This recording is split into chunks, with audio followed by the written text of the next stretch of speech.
할렐루야. 오늘도 평안하셨습니까? 오늘은 또 지난 시간에 이어서 이제 아브라함이 죽고 하나님의 구속사의 계보가 이삭에게 내려가는 이야기를 함께 나눠볼까 합니다. 창세기 25장으로 가겠습니다. 하나님께서 이제 열국의 아비라는 이름으로 아브라함을 주셨잖아요. 그 다음에 이제 아브라함이 죽으면 열국의 아비가 누가 되냐면 이삭이 되는 거예요. 그러니까 열국의 아비라는 것은 뭐냐면 하나님의 구속사를 이어가는 사람으로 그를 통해서 아브라함을 통해서 세계 열방이 구원을 받는 그 이야기를 하잖아요. 그러니까 아브라함의 후손을 통해서. 그러면 이제 이삭의 후손을 통해서 오실 그리스도로 인해서 세계 열방이 구원을 받는 이야기를 하고 있는 거죠. 그래서 구속사라고 이야기하고 있습니다. 그래서 25장에서는 아브라함이 죽는데 언제 죽느냐? 7절에 아브라함의 형년이 175세더라. 그래서 175세에 죽어서 자기 아내 사라가 묻힌 막벨라 굴에 가서 묻힙니다. 그런데 사라가 죽을 때는 23장 1절에 사라가 127세에 죽어요. 그때 아브라함은 10살 차이니까 137세겠죠. 그럼 137세에 아내가 죽었고 지금 아브라함이 죽은 때는 175세니까 38년 동안 살은 거예요. 사라가 죽은 이후에 38년 동안 살으면서 뭘 했느냐? 성경은 다른 거 한 거 없어요. 여기서 자녀를 낳았어요. 그두라라는 여자를 취해서 6명의 아들들을 낳은 이야기를 기록하고 있습니다. 그러면 아브라함이 총 몇 명을 낳았죠? 그래, 8명을 낳았어요. 이스마엘을 낳고 이삭을 낳고 그 다음에 그두라를 통해서 6명의 아이를 낳았잖아요. 그런데 하나님의 구속사를 이어가는 하나님의 약속의 후손은 누구냐? 사라를 통해서 난 이삭 한 사람이에요. 그러니까 창세기 3장 15절에 약속했던 여인의 후손을 통해 오실 그리스도의 계보에 이어가는 그 후손은 약속의 후손인 이삭을 통해서 하나님께서 이어져 간다. 그렇기 때문에 성경은 다른 사람들의 이야기는 다 빼놓고 하나님의 구속사에 연결되어 있는 사람만 기록을 하는 거예요. 그래서 이스마엘의 족보를 간단하게 놓고 그 다음에 이삭 이야기로 이제 본격적으로 들어가는데, 이래서 25장 20절에 보면은 이삭은 40세에 리브가를 맞이했다 그랬습니다. 지난 시간 우리가 리브가와 어떻게 결혼했는지 같이 보았죠. 그래서 나이 40에 리브가를 만나서 결혼해서 자녀를 낳아야 되는데 자녀가 없었어요. 얼마 동안 없었냐면 20년 동안 없었어요. 26절에 보면은 리브가가 그들을 낳을 때 이삭이 60세였더라 그렇게 얘기하고 있습니다. 그러니까 40세에 결혼을 했는데 아이는 언제 낳느냐? 60세에 낳은 거예요. 그래 20년이 걸렸어요. 그러면은 왜 20년이 걸렸느냐? 이삭은 자기가 결혼을 하면 하나님께서 그냥 우리들에게 인류에게 주신 생육하고 번성하라는 축복이 자연적으로 이루어진다고 생각을 했습니다. 그래서 그냥 기도를 하지 않아도 자연적으로 아이가 생길 것을 기대하고 있었는데 안 낳더라. 아이가 생기질 않더라. 그런데 그 시간이 무려 20년이, 그러니까 자기 방법으로 자기 생각으로 자기 계획대로 하나님의 계보를 이어가려고 했지만 그게 안 되더라. 그것을 깨닫고 두 손을 들고 하나님 앞에 기도를 하는 거예요. 그래서 21절 이삭이 그의 아내가 임신하지 못하므로 그를 위하여 여호와께 간구하며 여호와께서 그 간구를 들으셨으므로 그의 아내 리브가가 임신하였더니, 그래서 하나님은 기도할 때까지 기다리신 거예요. 네 방법이 아니고 하나님의 방법을 선택할 때까지 하나님이 기다리셨다라는 것을 우리는 이 말씀을 통해서 알 수 있습니다. 그런데 리브가가 임신을 했는데 그 아들들이 뱃속에서 그의 태 속에서 서로 싸우는지라 그가 이르되 이럴 경우에는 내가 어찌할꼬 하고 가서 여호와께 물었어요. 그러니까 자녀를 주신 분도 여호와 하나님이시니까 지금 태중에서 두 아이가 싸우고 있어서 하나님 앞에 또 물어봤더니 하나님께서 23절에 여호와께서 그에게 이르시되 두 국민이 내 태중에 있구나. 두 민족이 내 복중에서 나누이리라. 이 족속이 저 족속보다 강하겠고 큰 자가 어린 자를 섬기리라. 이 말씀을 리브가에게 하시는 거예요. 그래서 이제 리브가는 아이를 낳기도 전에 이미 나중에 나오는 아우가 하나님의 계보를 이어갈 그런 자손이라는 것을 알고 있었죠. 자, 그래서 24절에 보면 그가 해산 기한이 차서 쌍둥이 아이를 낳습니다. 그런데 먼저 나온 아이는 전신이 붉고 털옷 같아서 이름을 에서라고 불렀습니다. 그리고 이게 붉다라는 뜻으로 나중에 이제 별명을 에돔이라는 별명으로 지어주죠. 그리고 후에 나온 아우는 손으로 에서의 발꿈치를 잡았다. 그래서 야곱이라는 이름을 얻습니다. 그러니까 야곱은 아니야 형 내가 나갈 거야 내가 먼저 나갈 거야 라고 그런 마음으로 아마도 형의 발꿈치를 잡고 나오지 않았을까 이런 생각을 해봅니다. 어쨌든 하나님 앞에 기도를 했더니 하나님께서 자녀를 주셨는데 하나님께서 쌍태를 주셨고 쌍둥이를 태어나게 하셔서 하나님이 뭔가 이 쌍둥이 두 아이를 통해서 이스라엘 민족에게 하나님의 백성들에게 메시지를 전하고 싶으신 거죠. 그래서 이 두 아이가 나왔어요. 그러면 우리는 그런 생각을 가지고 성경을 읽으면 됩니다. 그러면 무슨 메시지를 하는지를 봐야겠죠. 자, 에서가 이제 자라나서 장성해서 에서는 익숙한 사냥꾼이 되었다 그랬습니다. 그래서 들사람이 되고 야곱은 조용한 사람이었으므로 장막에 거주하였어요. 이삭은 에서가 사냥한 고기를 좋아하므로 에서의 사냥한 고기를 좋아했어요. 그를 사랑하고 리브가는 야곱을 사랑하였더라. 그러니까 지금 엄마 아빠가 갈렸어요. 근데 아빠는 뭘 선택을 했느냐?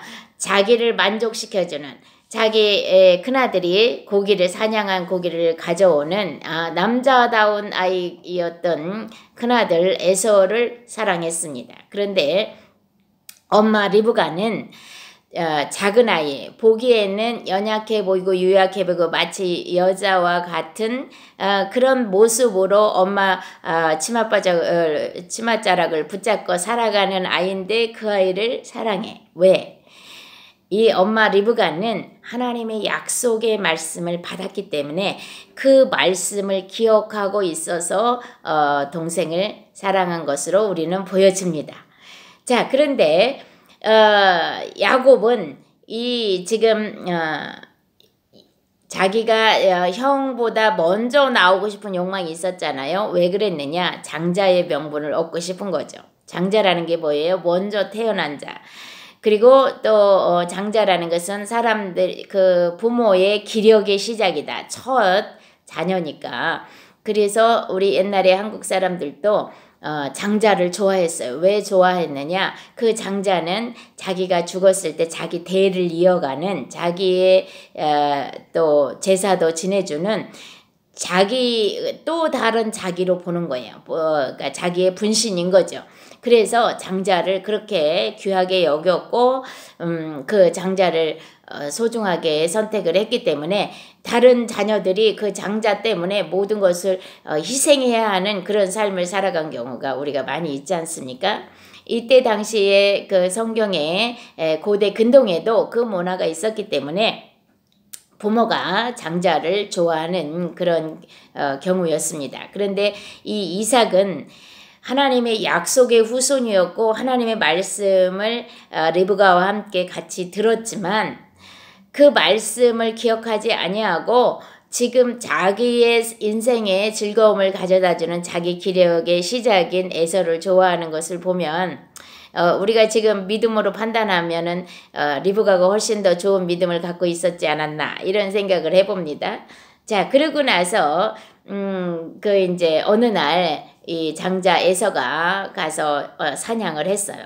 사냥을 하고 이제 막 그 힘들어서 이렇게 집으로 돌아왔는데 야곱이 팥죽을 끓이고 있는 거예요. 그런데 이 배고픈 에서가 팥죽 냄새가 얼마나 맛있게 그 냄새가 났겠습니까? 그러니까 그 팥죽을 좀 달라고 하니까 야곱이 어떻게 합니까? 그러면 형이 형의 장자의 명분을 나한테 팔아라. 그러면 내가 파죽을 거저줄게. 이렇게 약속을 하는 건데 그 에서는 자기가 장자였기 때문에 장자의 명분이 뭔지 그게 얼마나 귀한 것인지 생각하지 못하고 지금 당장 내가 죽게 생겼는데 장자가 무슨 필요야 라고 생각해서 그래 너 가져 라고 하고 팥죽 한 그릇에 장자의 명분을 팔아버렸다.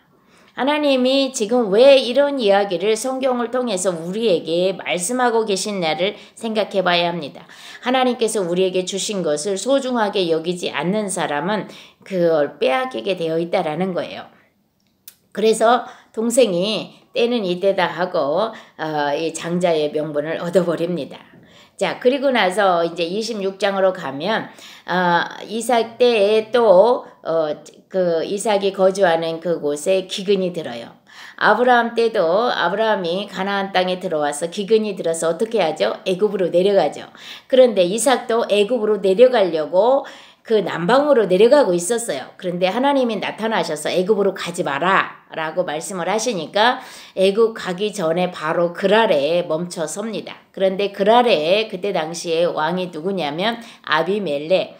그러니까 아비멜렉이라는 것은 애굽의 왕이 바로로 통칭하듯이 그랄의 왕은 다 아비멜렉으로 통칭합니다. 아브라함도 두 번째 처음에는 애굽으로 내려갔고 그 다음에는 그랄에 내려가서 자기 아내를 또 팔아먹잖아요. 그와 같이 이삭이 똑같은 방법으로 지금 하나님께 시험을 당하고 있는 거예요. 그런데 애굽으로 가지 말라니까 애굽은 안 갔어. 그런데 무엇을 자기 아버지처럼 똑같이 하냐면 자기 아내가 너무 예뻐서 자기 아내 때문에 자기가 죽을까봐 자기 누이라고 아내라고 안 하고 누이라고 하고 그랄의 거주에 있는 거예요. 그런데 그 땅에는 이미 아브라함이 한번 사라를 그 자기 누이라고 함으로 아비멜렉이 사라를 얻어갔다가 하나님으로부터 징계를 받았잖아요. 그래서 그랬는지 이삭의 아내 리브가는 그 아비멜렉이 취하지 않았어요. 그런데 어느 날 아비멜렉이 이렇게 보는데 이삭이 자기 아내 리브가를 껴안는 장면을 본 거예요. 그러니까 이제 너는 왜 거짓말을 했느냐라고 얘기를 하면서 아무도 이삭의 아내 리브가를 건드리지 못하도록 하는 이야기가 나오죠. 그리고 나서 이제 하나님께서 뭐라고 얘기하시냐면 그 애굽으로 내려가지 말라고 26장 2절에 말씀을 하세요. 여호와께서 애굽으로 내려가지 말고 내가 네게 지시하는 땅으로 가서 거주하라 라고 얘기하시면서 3절에 보면은 네가 이 땅에 거류하면 내가 너와 함께 있어서 내게 복을 주고 내가 이 모든 땅을 너와 내 자손에게 주리라 이렇게 하나님이 약속을 하십니다. 내가 내 아버지 아브라함에게 맹세한 것을 이루어 내 자손을 하늘의 별과 같이 번성하게 하며 이 모든 땅을 내 자손에게 주리니 내 자손으로 말미암아 천하 만민이 복을 받으리라.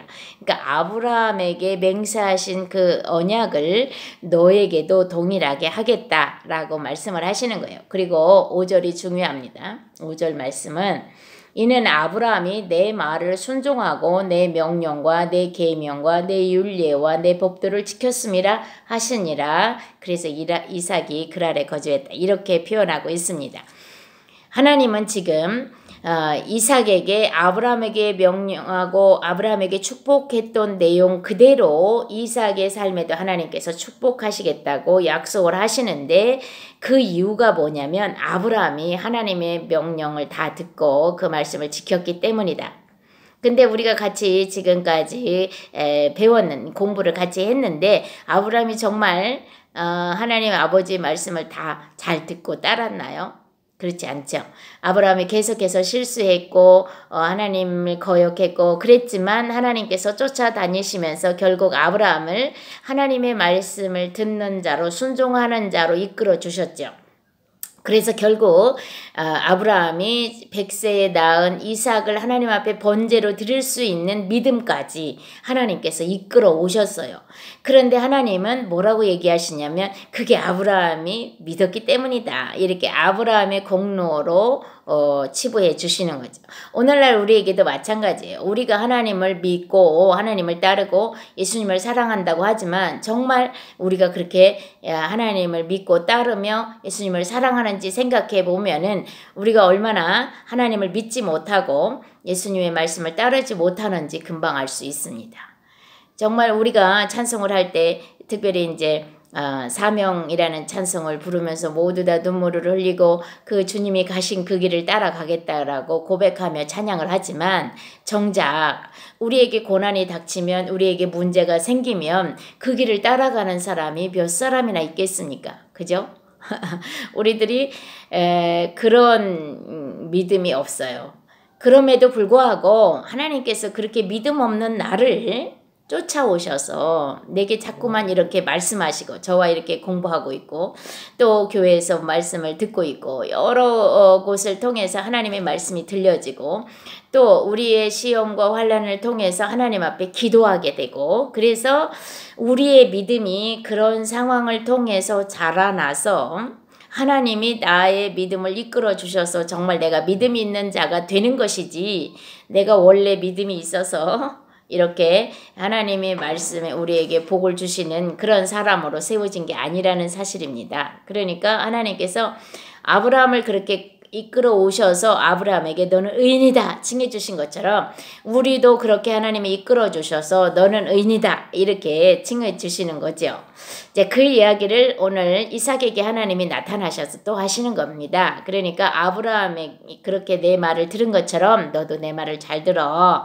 그리고 내 자손이 아브라함에게 약속하신 대로 이 땅을 유업으로 받아서 복을 누리고 천하만민이 너로 말미암아 복을 받을 거야. 이렇게 동일하게 아브라함에게 축복하셨던 것처럼 이삭에게도 축복하고 있습니다. 그랬기 때문인지 이삭이 그 땅에서 농사를 지었는데 12절에 보면 이삭이 그 땅에서 농사하여 그 해에 100배나 얻었고 여호와께서 복을 주심으로 그 사람이 창대하고 왕성하여 마침내 거부가 되어. 여러분 이런 얘기를 들으면 너무 좋죠. 그렇죠? 우리가 하나님의 은혜 아래에서 막 우리 소출이 100배가 되고 거부가 되었다 그러면 주여 우리에게도 그렇게 은혜를 베푸셔서 이렇게 얘기를 합니다. 그런데 자 이거는 우리 하나님께서 우리 그리스도인들에게 하나님이 반드시 우리를 믿음의 사람으로 이끌어 주셔서 나중에 영원한 천국에서 정말 100배에 또 100배보다도 더 많이 완전히 거부가 되는 그런 은혜의 삶을 주시겠다라는 그런 예표로 우리에게 보여주시는 거지. 또 물론 뭐 진짜 이런 삶도 살아가겠지만 이 삶이 과연 정말 복 있는 실제로 여러분들이 거부가 되고 100배의 소출을 얻는 것이 복 있는지는 우리가 한번 보겠습니다. 자 그랬더니 이렇게 거부가 됐더니 양과 소가 때를 이루고 14절에 종이 심히 많음으로 블레셋 사람이 그를 시기하여 이거 보세요. 우리는 하나님이 이렇게 이런 물질로 우리에게 풍성하게 많은 걸 주시면 그게 복이라고 생각하지만 사실은 그게 큰 시험거리입니다. 그래서 이것으로 말미암아 블레셋 사람들이 시기했다고 얘기를 하잖아요. 시기하여 15절 그 아버지 아브라함 때 그 아버지의 종들이 판 모든 우물을 막고 흙으로 메웠더라. 이게 이제 시기 질투가 나니까 그때 당시에 우물이라는 것은 굉장히 중요한 거예요. 가축대들이 물을 먹어야 하고 거기가 광야 지역이니까 더군다나 이 우물이 그만큼 소중한데 이 시기가 나니까 그 물을 못 얻게 하기 위해서 다 이 우물을 메워버렸다라는 거예요. 16절 아비멜렉이 이삭에게 이르되 내가 우리보다 크게 강성한즉 우리를 떠나라. 이제 이렇게 되는 거예요. 네가 부자냐? 너랑 우리 같이 있을 수 없어. 너 우리 땅에서 나가라. 시기하고 질투하니까 거기서부터 이제 나는 살 수 없는 왕따가 되는 거죠. 그죠? 17절 이삭이 그곳을 떠나 그랄 골짜기에 장막을 치고 거기 거류하여 그 아버지 아브라함 때에 팠던 우물들을 다시 팠으니 이는 아브라함이 죽은 후에 블레셋 사람이 그 우물을 메웠습니다. 이삭이 그 우물들의 이름을 그 아버지가 부르던 이름으로 불렀더라. 그러면서 이삭이 종들이 골짜기를 파서 샘 근원을 얻었어. 그랬더니 그랄 목자들이 이삭의 목자와 다투어 계속 분쟁이 일어나는 거예요. 다투어 이 물은 우리의 것이라 하매 이삭이 그 다툼으로 말미암아 그 우물의 이름을 에색이다. 그러니까 계속 이삭이 거부가 되므로 부유함으로 이런 분쟁이 생기고 전쟁이 생기고 고통의 날들이 생기는 거예요. 그래서 이제 21절에 보니까 또 다른 우물을 팠더니 그들이 또 다툼으로 이름을 신나라 또 다퉜다. 그래서 대적했다라는 뜻의 이름입니다. 그리고 22절 이삭이 거기서 옮겨 결국 또 떠나가는 거죠.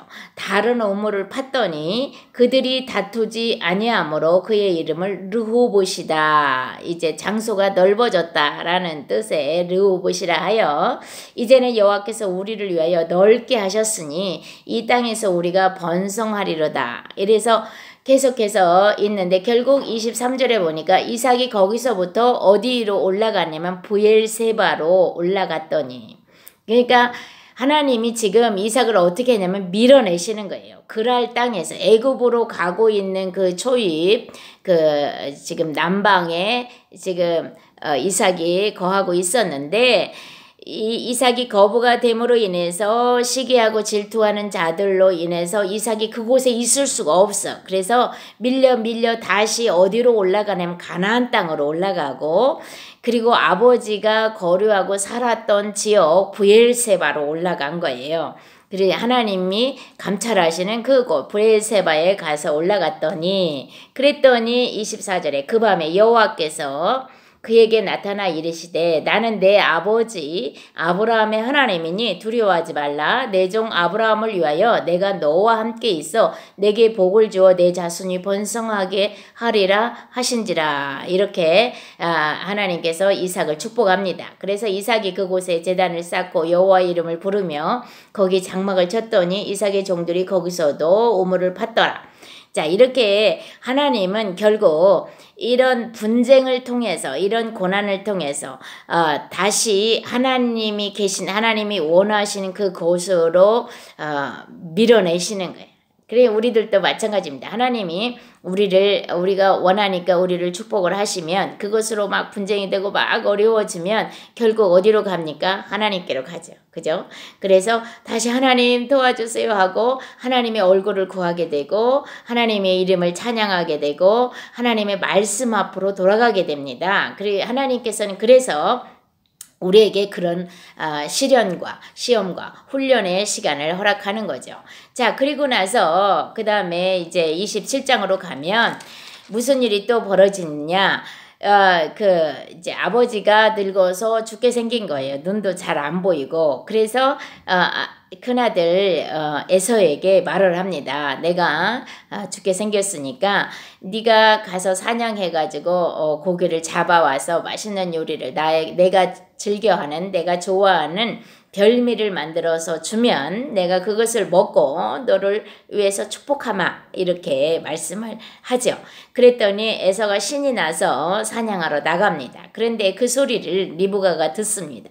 리브가가 듣고 리브가는 뭐라고 생각했냐면 이 지금 이삭의 축복은 누가 받아야 되느냐? 야곱이 받아야 되는 거예요. 왜냐하면 하나님이 그렇게 말씀을 하셨으니까 야곱이 이 축복을 받아야 되는데 지금 남편이 하나님의 뜻을 거르고 에서에게 축복을 한다라고 얘기를 하니까 야곱을 얼른 부르죠. 야곱아 이리 와봐. 지금 네 아버지가 말하기를 형에게 사냥해서 고기를 잡아다가 별미를 해주면 내가 그걸 먹고 축복한다고 얘기를 했는데 내가 너에게 이 염소 요리를 맛있게 해서 네 아버지가 좋아하는 별미를 만들어 줄 테니까 네가 들어가서 형 대신에 아버지의 축복을 받거라 이렇게 얘기를 한 거예요. 그랬더니 야곱이 뭐라 그러니까 아니 형하고 나하고는 너무나 다른 사람인데 아버지가 눈이 안 보여도 그렇지 나를 만지자고 하면은 아버지 그 형은 털이 많은 사람에서 털이 북실북실한 털이 있는데 나는 매끈매끈하잖아요. 그러니까 아버지한테 축복을 받기는커녕 내가 저주를 받습니다. 그러니까 엄마가 뭐라 그래? 저주는 내가 받을게. 걱정하지 말고 너는 내가 하라는 대로 해. 그리고 요리를 만들고 이삭에게 그 동물의 털을 붙여가지고 정말 형처럼 털을 붙여서 그렇게 하고 아버지에게 들여보냅니다. 그랬더니 아버지가 아버지 제가 별미를 만들어 왔습니다. 그러니까 아버지가 뭐라 그래? 너 누구냐? 라고 물어보잖아요. 그랬더니 아버지 큰아들 에서입니다. 그래지 어떻게 이렇게 빨리 잡아왔느냐? 그러니까 하나님이 순족한 길을 예비하셔서 내가 이렇게 빨리 잡아왔습니다. 아버지 먹고 나를 축복해 주세요. 근데 이삭이 아무리 바보 같아도 그죠? 목소리가 그러니까 다른 건 다 꾸밀 수가 있어도 목소리는 못 꾸미잖아요. 그죠?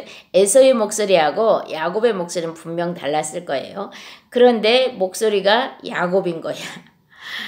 그러니까 그런데 야곱이 자기가 에서라고 얘기를 하거든. 그러면은 너 이리 와봐라. 그리고 아버지가 눈이 잘 안 보이니까 이제 손을 만져보는 거죠. 손을 만지고 얼굴을 이렇게 만져보는데 털이 북실북실해. 이상하다. 목소리는 야곱인데 몸은 에서구나 라고 얘기를 하면서 자기가 음식을 먹고 그 야곱에게 축복을 하는 거예요.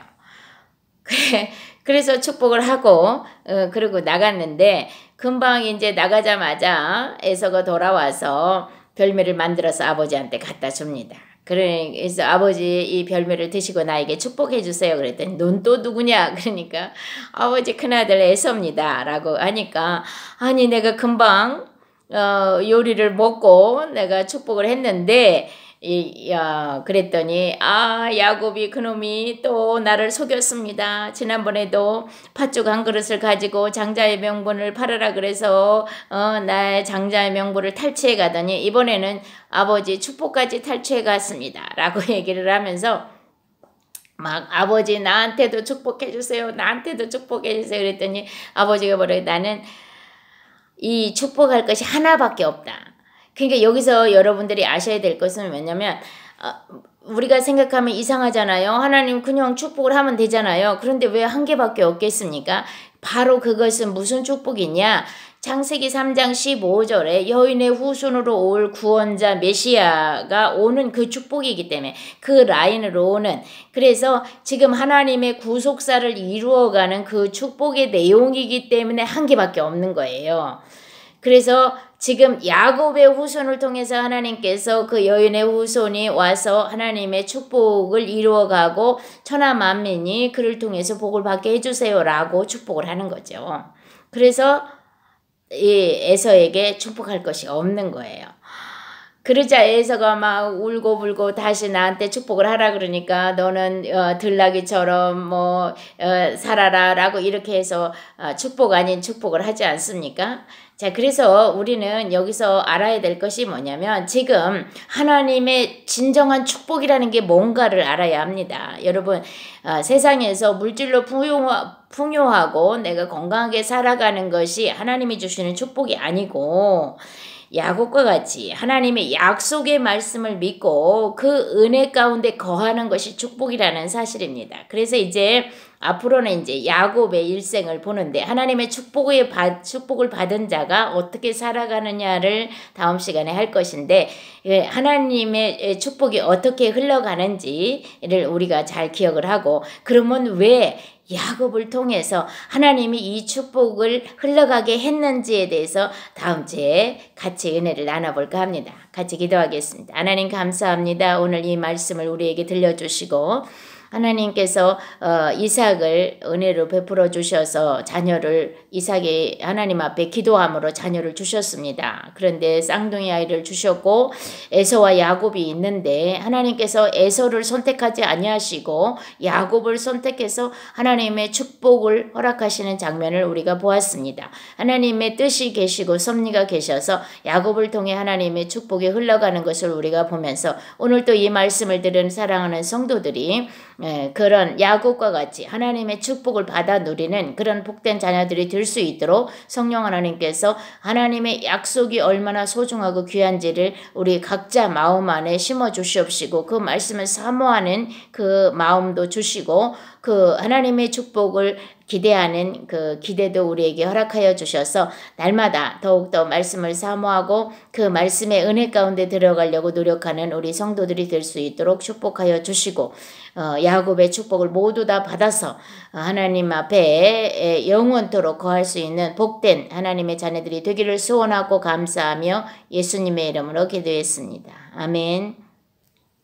다음에 또 28장부터 야곱의 이야기를 통해서 하나님의 은혜를 나누기를 바라겠습니다. 그동안 평안하세요. 샬롬.